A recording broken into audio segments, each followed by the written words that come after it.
Hey, Marie, and thank you so much for joining us here on the Elevated Life podcast. It is my freaking honor and pleasure to be sitting across the screen from you. And not too long ago, I was in person sitting across from you at your book tour. And before that, 2014, sitting across the screen from your videos, watching B-School, learning how to grow my business.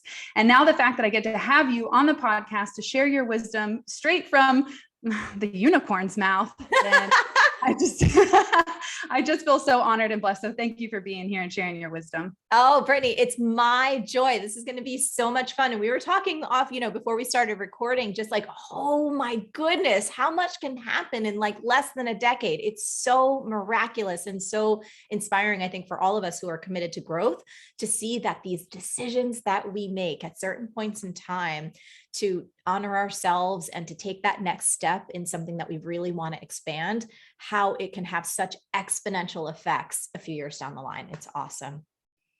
And to piggyback off that, you're over 20 years in, so I can only imagine how you feel on the impact and difference that you've made in the world. I mean, how does that feel being 20 plus years into purposefully, consciously choosing to serve and to help others? Like, how does that feel 20 years in? It honestly keeps getting better and better. And it has not been a straight line by any regard whatsoever. I've had up years and tough years. And, it is a swirly, winding, unexpected roller coaster of an experience. And that said, there is simultaneously a level of ease and joy and confidence that comes with that time span because of what I just shared. I think when I was early in on my journey, I was so hard on myself. And I was so incredibly desirous of creating sustainable success, having that financial success to be able to keep a roof over my head and to be able to pay the bills and to not be terrified every time I open my checkbook, which I think is an experience that many of us can relate to at some point in our journey.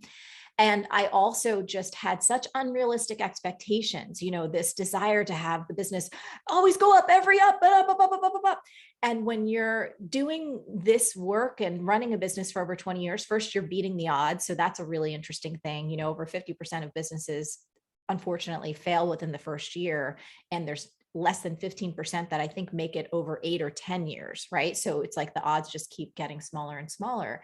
But the thing that's really great about this perspective is personally, it allows you to not take the ups and downs personally, right? Because just like the seasons that we go through, there's going to be spring and summer, and there's going to be falls and winters. And if you can sit with that presence and understanding, you have the perspective you need to weather the storms.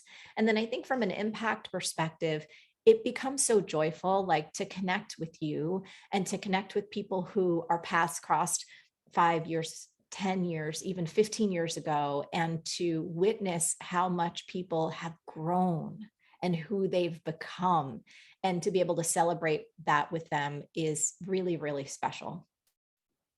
It's similar to being in a relationship when you're young. You think that person's going to be the one, and you put all your eggs in that basket. It's got to be perfect. It's got to be everything. And I feel like the same is true in starting your own business. Is it brings up all of your fears. It's a reflection to your own personality. And I know that it's taken decades to cultivate that trust and the flow and the being okay with stepping backwards before you move forward.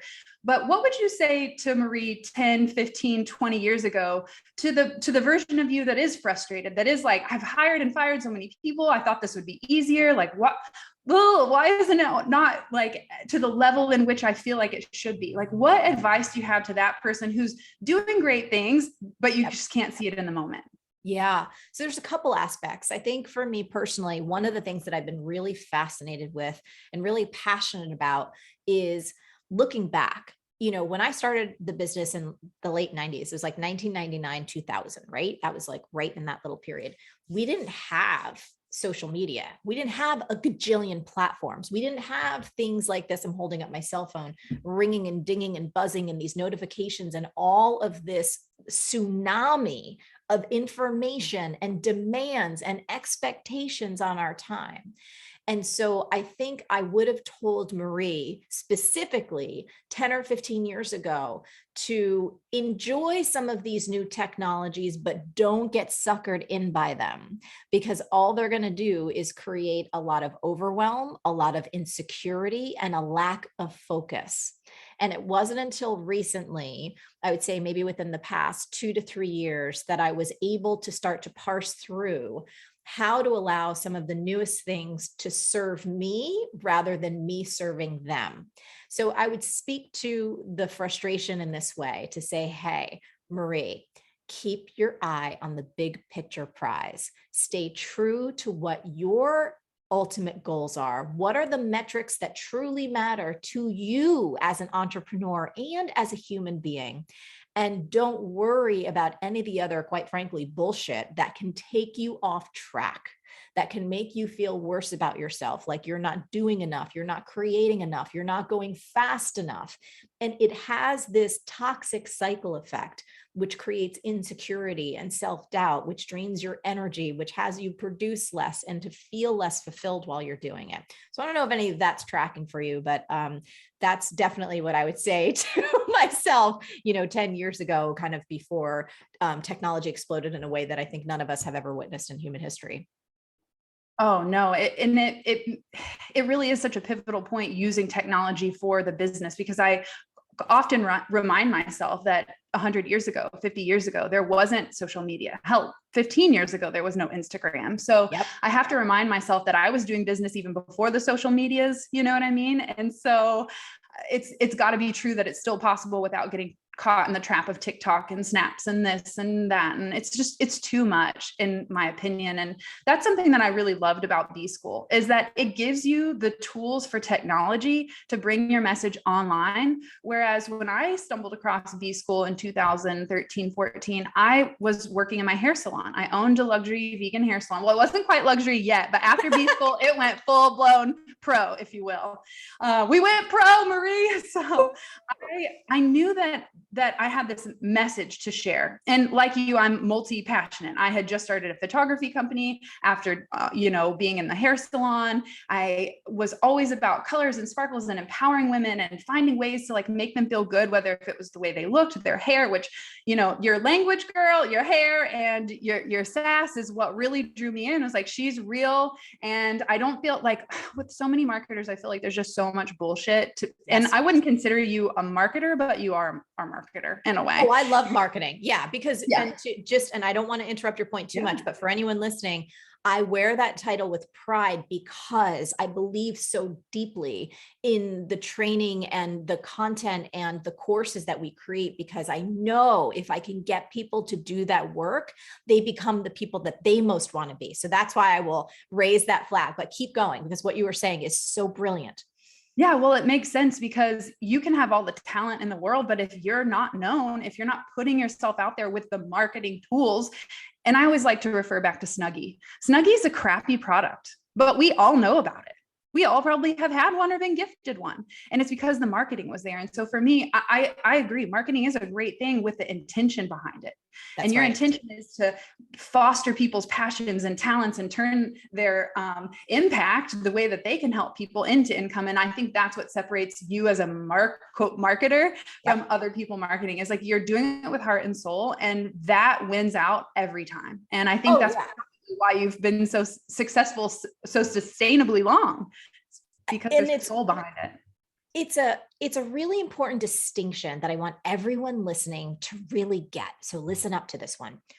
Early on in my journey, when my business was just a baby business, but it was starting to gain traction and it was starting to have consistency in terms of income coming in, me gaining more confidence in how to really impact people and create change. I remember I met so many women who said, oh my gosh, how are you doing this?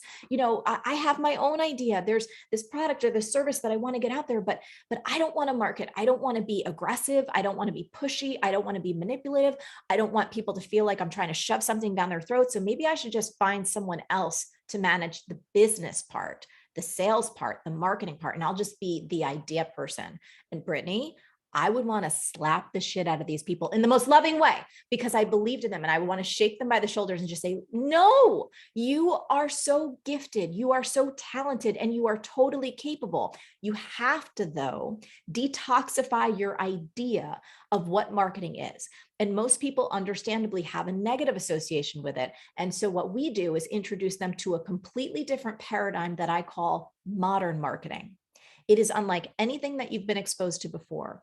And here's the best thing. When you are practicing real modern marketing, the best of your humanity comes out, not the worst.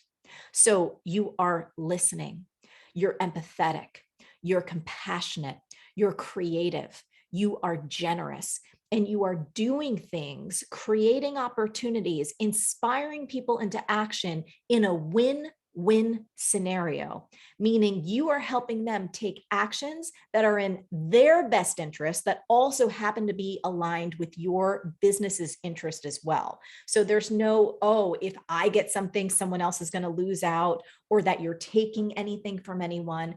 And you can build your entire business and all of your marketing to be a form of art, for it to be an expression of your deepest values, of what you hope for humanity, for your ideal customers, the people who you want to serve, and to leave them feeling better for the interaction, better for the transaction, if that was it is, and better for the relationship over the long term than have they had not encountered your business in the first place.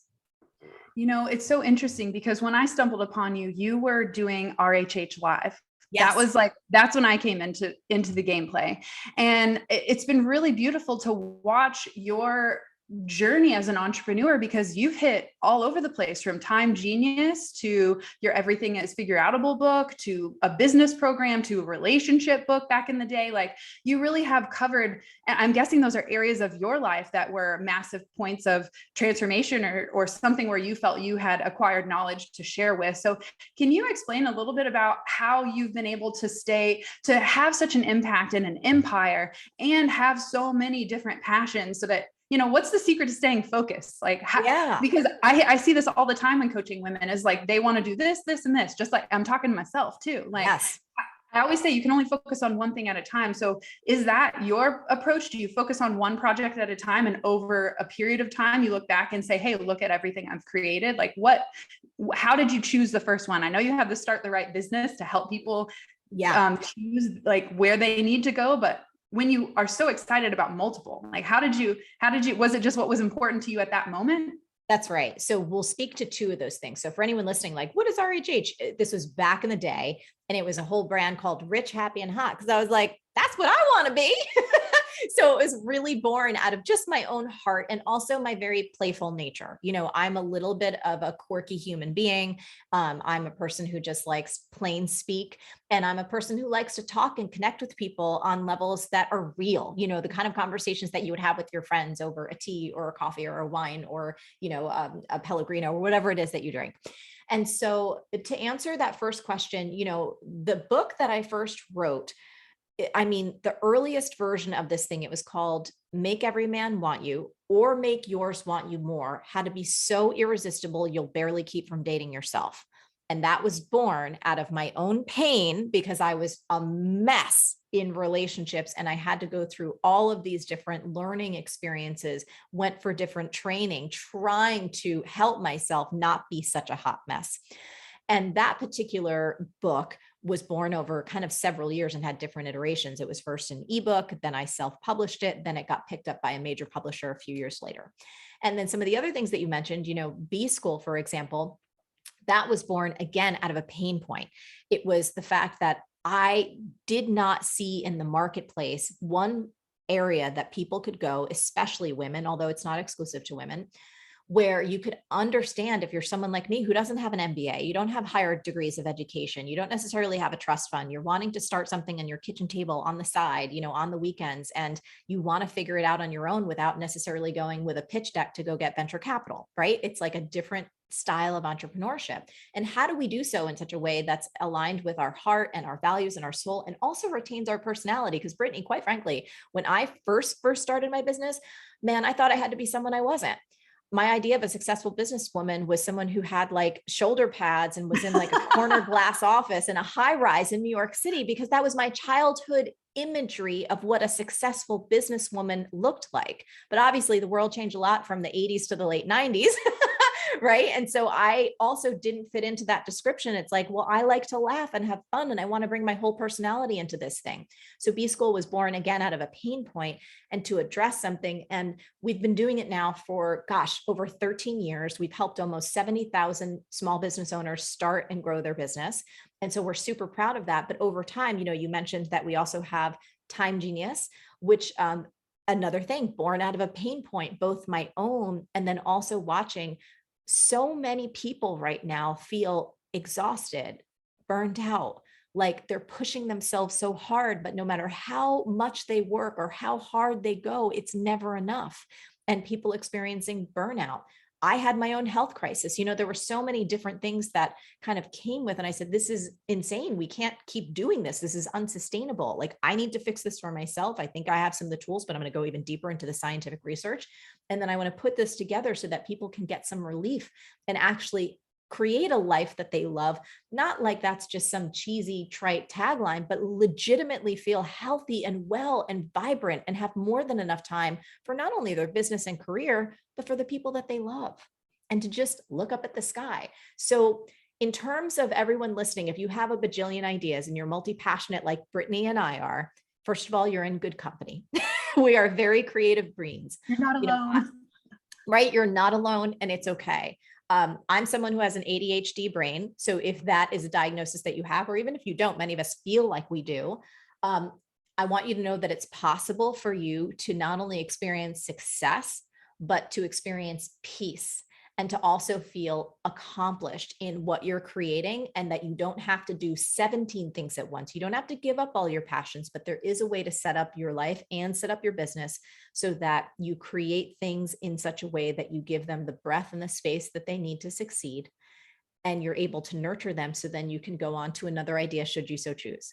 And that's kind of what we've done. So the answer to your question is, it's both sequencing, it's strategy, and there is kind of the spiritual confidence to know that you don't have to do everything at once. There is no lack in the universe. You don't have to grab really hard and think that if you don't do something right now, that somehow you're never going to have the opportunity to do it again. I really resonate with you talking about finding peace in success. I've really reframed my own definition of success to be peaceful, finding inner peace. Because, we've seen the millionaires and billionaires commit suicide. It's not money and success and fame and all of that is not the story that we've been told, like the shoulder pad businesswoman.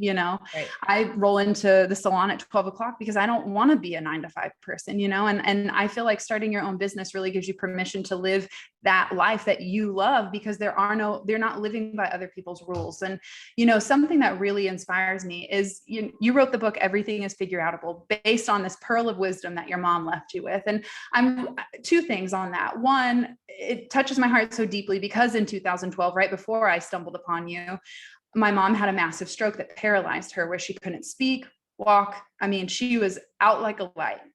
And I, for the first time, had developed hope and faith in something, and space to let it grow or to be or to accept what is. And when she finally learned how to talk again, I asked her, Mom, why did you do this to yourself? I just had read The Secret and I was all into law of attraction. So I'm like, you manifest, you did this. Why? And she didn't even know how to, she could barely even say, I love you. And she looked at me so clear and said, because everybody needed something from me. And that hit me so deep that it sent me on a journey of asking the question, well, who am I?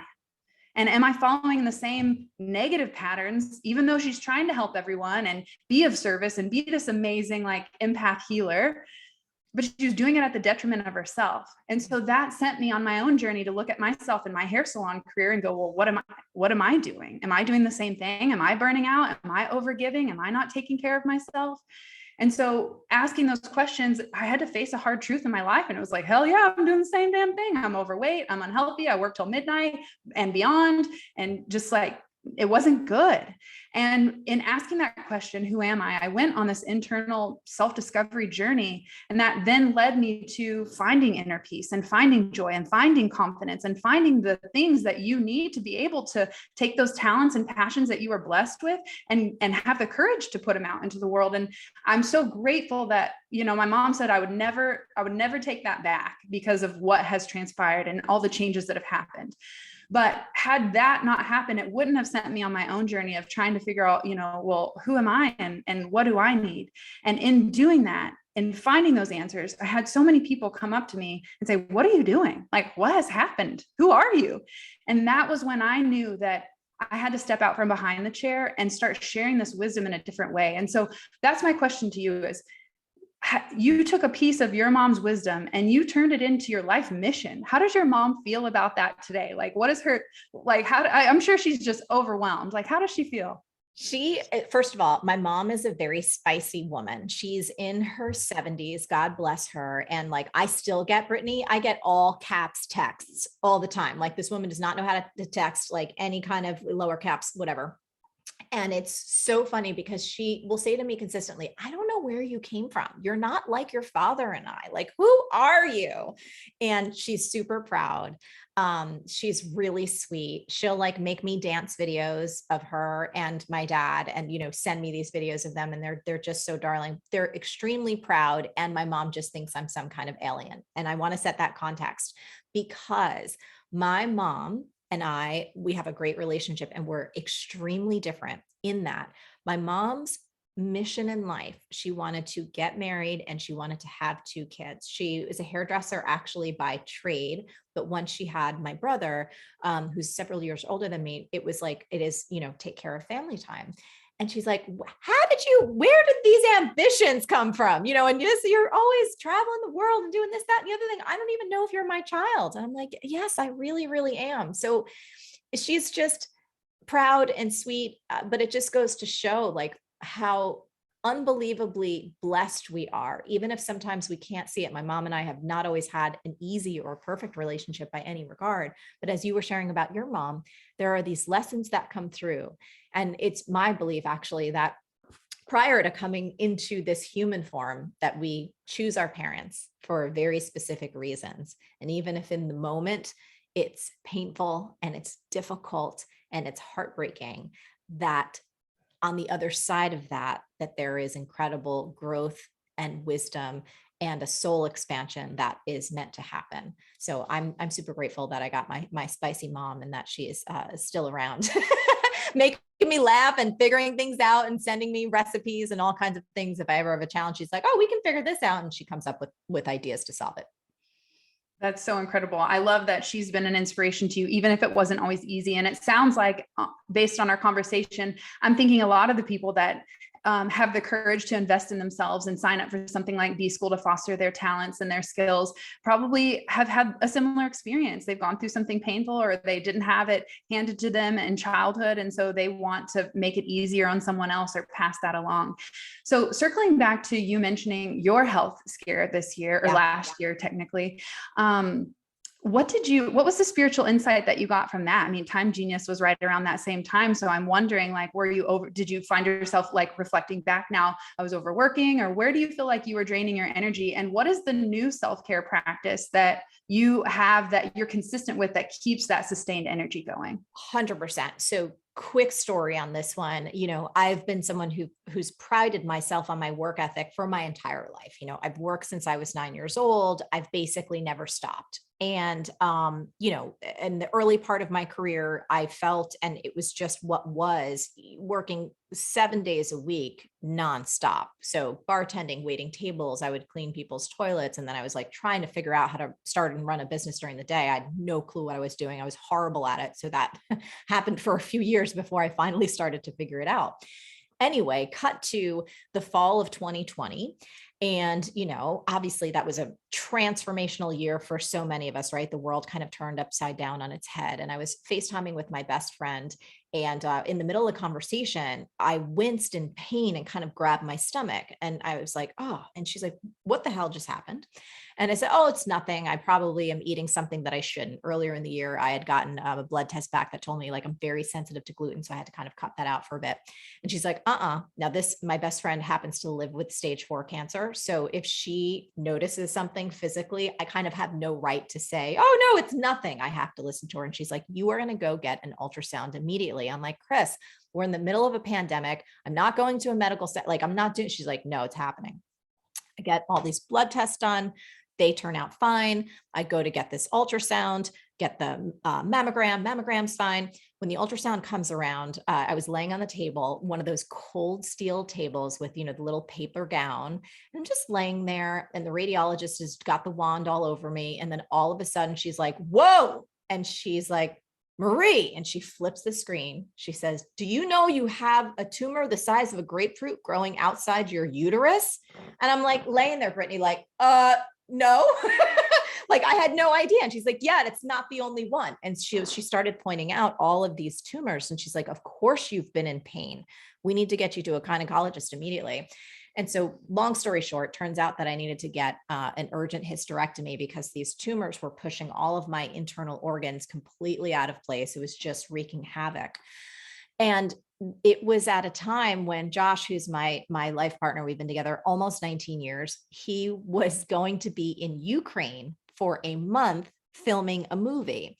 And that was kind of prior to, vaccines being available and everything like that. So we were kind of all still collectively in a moment of just like, WTF is going on and how do we stay safe? So I wound up getting this hysterectomy very quickly on my own. And it was a time, Brittany, when I had never before in my life had to take off for 6 weeks. So the recovery was like, you can't move really, like you can walk around gently, but you cannot exercise. And that's one of the ways that I keep my mental and my emotional health in check is exercise. And you just have to like sit and be. No, you can't work. You can't do it. I was just like, wait, what? It was a record scratch moment. So to answer your question, it really made me sit with and see how porous some of my boundaries were with the outside world, how easy it was for me to work constantly, how hard I was on myself in terms of expecting to be a machine.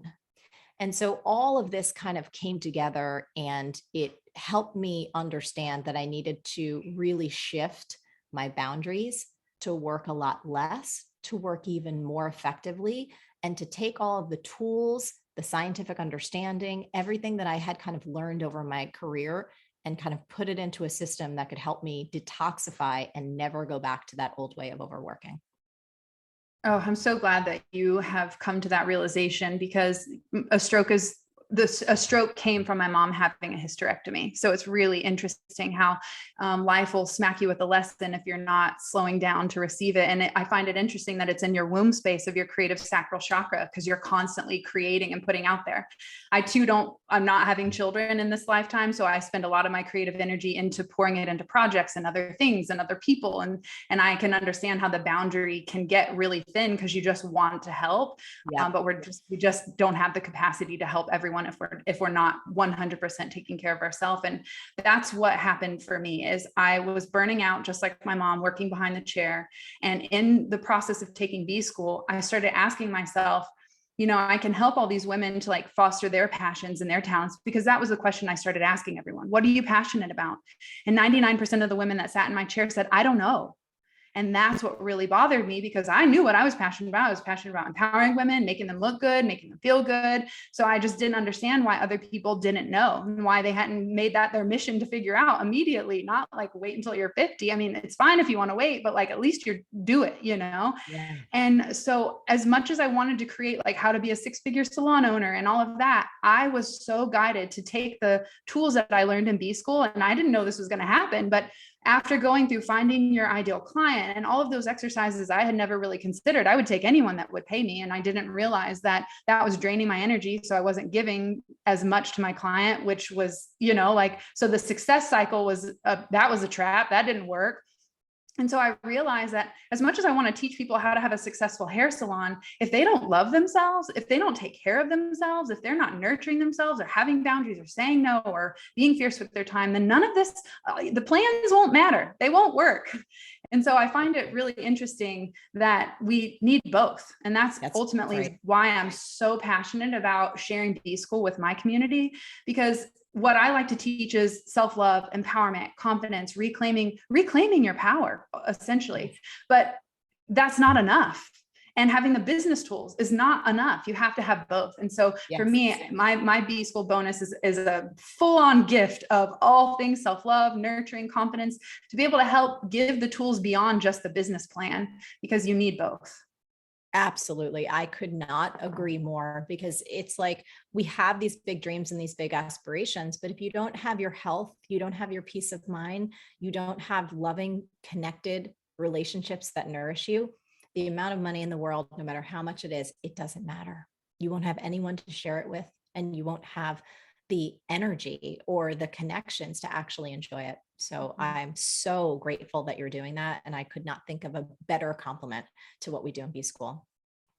Well, I'm really inspired by all the work that you've done. I can only imagine like how many people you've touched and influenced without you even knowing. I mean, I know you know the numbers of how many people have enrolled, but you have to think about, I mean, I learned about B-School before I even bought it through a friend who was taking it. I, tagged along and was like, wait, I want this. I want to be a part of this. And most importantly, I want to be a part of the community. I want to be a part of getting it out into the world. And so I'm so proud of you for everything that you've done, for paving the way for, I know that it's not just focusing on women in B-School, but there's a huge, do you know the percentage of like what that looks like? It's close to 98%. And I will say this, and this thing really gets me fired up as I know we're wrapping up our time. 88% of small business owners who are women don't net over $100,000 a year. And by the way, I have no attachment to the amount of money that people make. Everyone has different dreams and aspirations and different lifestyle goals and lifestyle needs. But that number tells me that there are at least a portion of women who are struggling financially who don't need to be, that likely have aspirations that go beyond that particular number, and they can get there and they don't have to burn themselves out. It's about really identifying their ideal customer and creating a business and a structure and systems that support whatever level of abundance feels aligned with their heart and soul. So yeah, there is about 98% women in B-School, and we appreciate our men. We appreciate people of all genders, whoever wants to come, however they identify, but we do have such a powerful cohort of women, and it's a real joy. I really believe that women are going to change the dynamic and just the energy that we bring to the table. We're moving out of a hustle culture into like a feminine flow, ask for help kind of thing, where we're supportive and compassionate. And I just am grateful that you are pioneering that path for so many people that are afraid to take that first step. So thank you for that. And to wrap up our chat, I would love to know what still drives you today. What is that motivating thing? Like 20 plus years in, you've made tons of books and programs and this and that, and you've met so many amazing people and you've done so much. Like what fuels your fire today? I have to tell you, it feels like my God-given gift, right? And we all have them. We were all born for a particular purpose. For me, I feel so much joy in seeing other people win. And when I look out and I'm able to connect with someone as spectacular as you, and spectacular as our B-Schoolers. And so I almost see these incredible possibilities that exist around them, their dreams and what they want to experience, and more freedom and more joy.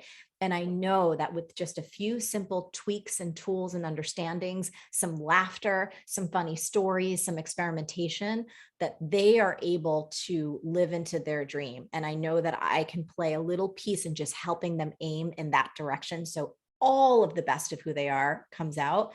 And since I started 20 years ago, I've just gotten addicted to seeing other people win. And it's such a fulfilling and beautiful experience that there's no way I would want to give that up. So at this stage in the game, for people that align with our energy, that want to have fun, that are interested in making a difference, that want to do it in their own completely unique way. If we can help make a difference to them, it's like it fills my heart and my soul more than almost anything else. So that's what gets me up every day. I love that. And is there anything that you're curious about learning or doing for yourself, like moving forward? Like, where is your head at? Like, what book are you reading, kind of thing? Yeah. So, Like, what's that thing that you're curious about right now? oh my gosh, the thing that I'm so into right now, and it actually tags back to the other question, which I don't think I answered fully. You're asking about the self-care practice kind of after I had that whole experience. Meditation has become my obsession.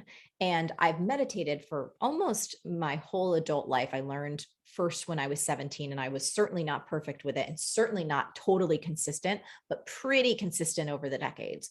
But most recently, I would say in the past 4 months or so, it's been every day. And I used to meditate about 20 minutes in the morning, and then I would go on to my day. Now it's going into the hour zone and sometimes an hour and 15 minutes. And I am obsessed with a different level of consciousness and creating a connection with the unified field, creating a connection with possibilities that kind of exist beyond the levels that I've created in so far.